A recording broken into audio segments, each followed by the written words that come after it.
செவ்வாய் கிரகத்தில் ஒரு மிகப்பெரிய நீர்த்தேக்கத்தை விஞ்ஞானிகள் கண்டுபிடித்துள்ளார்கள். இது முழு கிரகத்தையும் 9 அடி நீரால் மூழ்கடிக்கக்கூடும். செவ்வாய் கிரகம், அதாவது சிவப்பு கிரகம் என்று அழைக்கப்படும் இது ஒரு காலத்தில் நீரின் உலகமாக இருந்திருக்கலாம் என்பது உங்களுக்கு தெரியுமா? சமீபத்திய ஆய்வுகள் செவ்வாய் கிரகத்தின் மேற்பரப்புக்கு அடியில் ஒரு மிகப்பெரிய நீர்த்தேக்கம் கண்டுபிடிக்கப்பட்டுள்ளதாக கூறுகின்றன. MFF, அதாவது மெடிசி ஃபோசா ஃபார்மேஷன் என்பது செவ்வாய் கிரகத்தின் ஒரு பெரிய புவியியல் அமைப்பாகும். ஐரோப்பிய விண்வெளி ஏஜென்சியின் மார்ஸ் எக்ஸ்பிரஸ் ஆர்பிட்டர் ரேடார் கருவியை பயன்படுத்தி இந்த பகுதியின் ஆழமான கட்டமைப்பை ஆய்வு செய்தது. இதன் மூலம் அந்த நிலப்பரப்புக்கு அடியில் ஒரு மிகப்பெரிய நீர்த்தேக்கம் இருப்பது கண்டுபிடிக்கப்பட்டுள்ளது.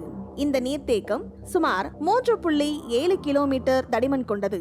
இதில் உள்ள நீரை உருக்கினால் செவ்வாய் கிரகத்தின் முழு மேற்பரப்பையும் 1.5 முதல் 2.7 மீட்டர் வரை ஆழத்திற்கு நிரப்ப முடியுமா?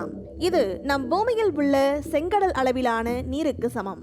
இந்த நீர்த்தேக்கம் தூசு மற்றும் பனிக்கட்டி அடுக்குகளால் ஆனது என்று விஞ்ஞானிகள் நம்புகின்றனர். ரேடார் சமிஞ்சைகள் மூலம் இது பெரும்பாலும் நீர் பனிக்கட்டியாக இருக்கலாம் என்று தெரிகிறது.